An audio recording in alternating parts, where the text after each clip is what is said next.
Allah turunkan satu surah langsung, surah 112, untuk menunjukkan logika ketuhanan yang sangat jelas. Harus dikosongkan dari semua sifat-sifat yang tidak layak disandang. Mengosongkan, menghilangkan, membersihkan, sehingga menjadi murni. Sesuatu disebut dengan ikhlas namanya. Ya, sehingga ada ikhlas dalam Islam, maksudnya menghilangkan segala hal yang tidak ada kaitan dengan amalan kita. Dalam konteks ketuhanan, hilangkan semua sifat-sifat keadaan yang tidak layak disandang Tuhan. Hilangkan, tepikan, tanggalkan. Akhlasa yukhlisu ikhlas. Maka turun surah Al-Ikhlas. Kul, katakan, huwa, yang dipertuhankan itu, Rabb itu, Allah. Sifatnya ahad. Bahkan namanya pun spesifik, Allah. Gak bisa sama dengan yang lain. Jadi dulu orang-orang Arab sudah punya nama Tuhannya masing-masing. Lata, Uzza, Manat dan sebagainya. Mereka tanya pada Rasulullah, ya Muhammad SAW, siapa nama Tuhanmu? Kok disebutnya Rabb saja? Qul a'udzu birabbil falaq, qul a'udzu birabbin nas. Siapa nama Tuhanmu? Katakan, kata Allah, huwa, yang disebut Rabb itu Allah. Itu langsung namanya dari Allah. Tuh. Tidak ada nama-nama ini. Nama-nama pada saat itu tidak ada yang sama dengan ini. Ilah umum, alihah umum, tapi Allah hanya menunjuk kepada Tuhan yang disampaikan langsung oleh Allah lewat Al-Quran. Nama spesifik, ahad. Bahkan namanya pun bukan sekedar sifatnya, bukan sekedar nilai ketuhanannya, namanya punya sifat ahad. Ahad itu satu-satunya yang tidak ada dua, tidak ada tiga. Jadi ada ahad, ada wahid, itu berbeda. Ahad satu-satunya, tidak ada yang kedua, yang ketiga, dan lebih daripada itu. Bahkan namanya pun sifatnya ahad, hanya satu ini. Bahkan kalau dihilangkan setiap hurufnya, hanya akan kembali kepada yang satu ini. Cek. Ini nama Tuhan ya. Namanya pun beda dengan makhluk, punya sifat yang beda. Baru dari namanya saja. Hapus satu. Baca. Lillah. Lillahi ma fis samawati wa ma fil ard. Masih menunjuk kepada Allah. Hapus satu lagi. Maka tasdidnya hilang. Lahu mulkus samawati wal ard. Masih menunjuk kepada Allah. Zat yang satu, ahad. Hapus lagi. Hu. Singkatan dari huwa. Huwa. Sebab kalau kita baca dalam bahasa Arab, termasuk baca Al-Quran, ya, maka kalau kita berhenti di huwa, maka uwanya nggak dibaca, hilang. Al-Arab itu, orang Arab, ya, berbicara dengan harakat, tabda'u bil harakat, wa tantahi bis sukun. Berbicara dengan harakat, berhenti dengan sukun. Nggak dibaca ini. Sehingga kalau kita baca Al-Quran, harakat akhirnya nggak bunyi. Bismillahirrahmanirrahim. Padahal kan akhirnya i kan, tapi nggak ada yang baca Quran begini. Bismillahirrahmanirrahim. Alhamdulillahi rabbil alamin. Nggak ada. Never. Ya, abadan. Nggak pernah ada. Pasti berhenti ujungnya sukun. Sama persis ketika Anda membaca Al-Quran. Allahu la ilaha illa huwal hayyul qayyum. Al-Baqarah 255, Ali Imran ayat yang kedua. Terus Anda berhenti di kalimat huwa. Allahu la ilaha illa hu.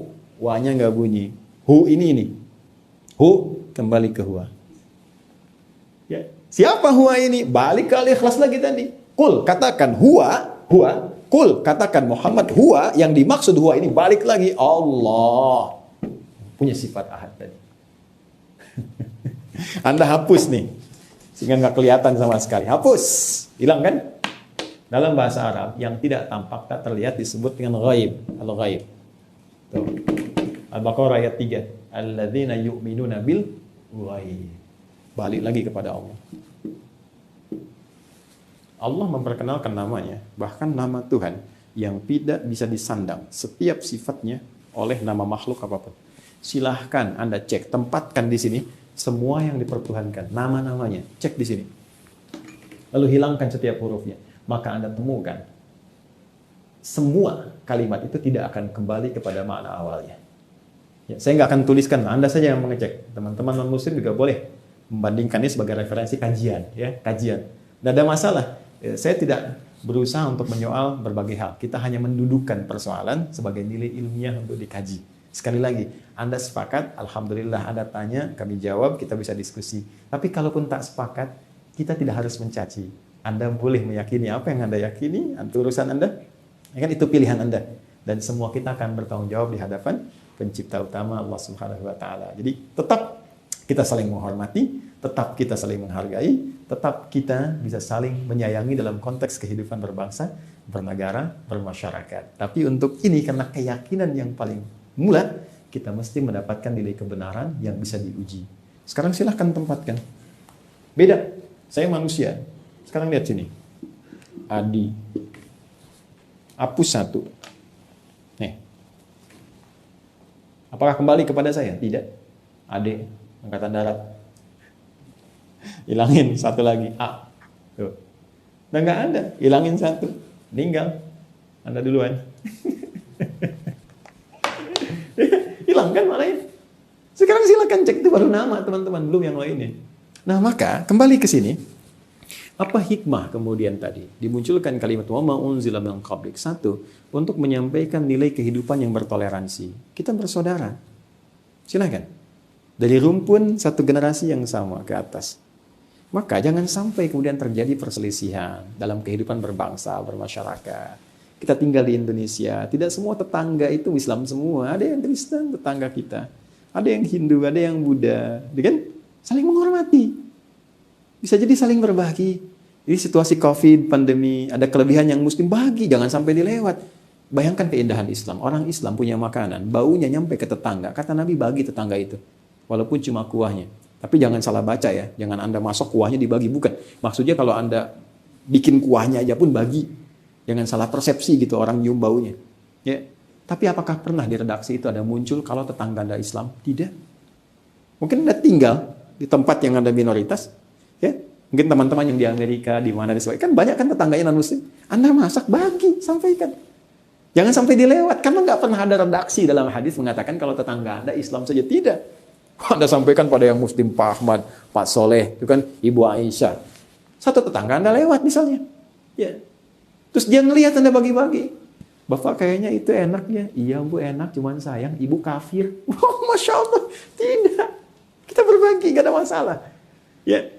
Tapi karena saudara tadi punya sifat menyayangi, ya, punya sifat dalam ingin memberikan nilai kebaikan, maka nilai yang paling utama untuk bekal kita pulang kan nilai tauhid, keyakinan. Maka dari itulah kemudian datang Al-Quran membawa referensi, sayangi saudaramu, berikan berita yang benar, tunjukkan kebenaran, jangan tutupi nilai kebenaran, sampaikan begini, ini sesuatu yang tidak tepat, ada nilai sejarah yang terpotong, ada sesuatu yang dituliskan oleh tangan manusia yang kemudian diyakini. Karena itulah di kitab-kitab selain Al-Quran tidak pernah ada redaksi begini, saya Tuhan, sembah saya. Silahkan cek. Saya Tuhan, ini langsung redaksi ya. Di Quran itu spesifik, jadi jangan bias lah, jangan begini, begitu tidak. Langsung redaksinya spesifik. Al-Quran jelas mengatakan, Quran surah ke-20, Toha, ayat 14.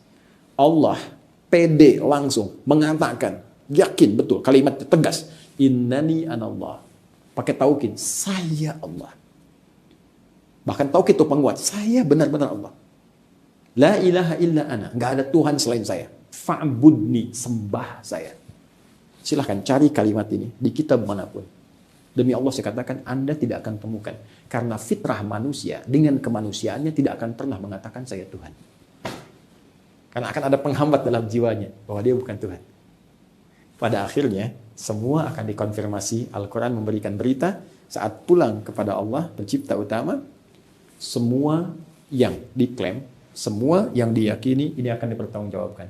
Sampai Nabi Isa akan ditanya, apakah benar engkau menganggap menjadikan dirimu Tuhan supaya disembah bersama ibumu? Nanti akan ada pembuktian. Demikian juga pada yang lain-lainnya, demikian juga pada semua kehidupan kita. Karena itu, tetap walaupun ini disampaikan, Al-Quran tetap memberikan toleransi yang dalam sampai mengatakan, La ikraha fid din. Quran surah kedua ayat 256. Tidak boleh ada pemaksaan. Paksaan dalam peluk keyakinan yang benar. Ad-din. Yang dimaksudin Islam. Quran surah ketiga ayat 19. Inna dina indallahil Islam. Tidak boleh ada paksaan dalam berislam. Jadi kalaupun ini disampaikan, ini mutlak. Ini murni, pure. Sebagai referensi informasi yang benar untuk dikaji secara ilmiah. Baik oleh logika atau sumber dari nilai-nilai wahyu yang bisa dilacak kebenarannya dan bisa diteliti. Anda yakin? Silahkan berislam. Kalau belum yakin, silahkan banyak belajar dan Anda bisa memilih apa yang Anda yakini dan setiap kita akan bertanggung jawab. Objektif kan? Fair kan?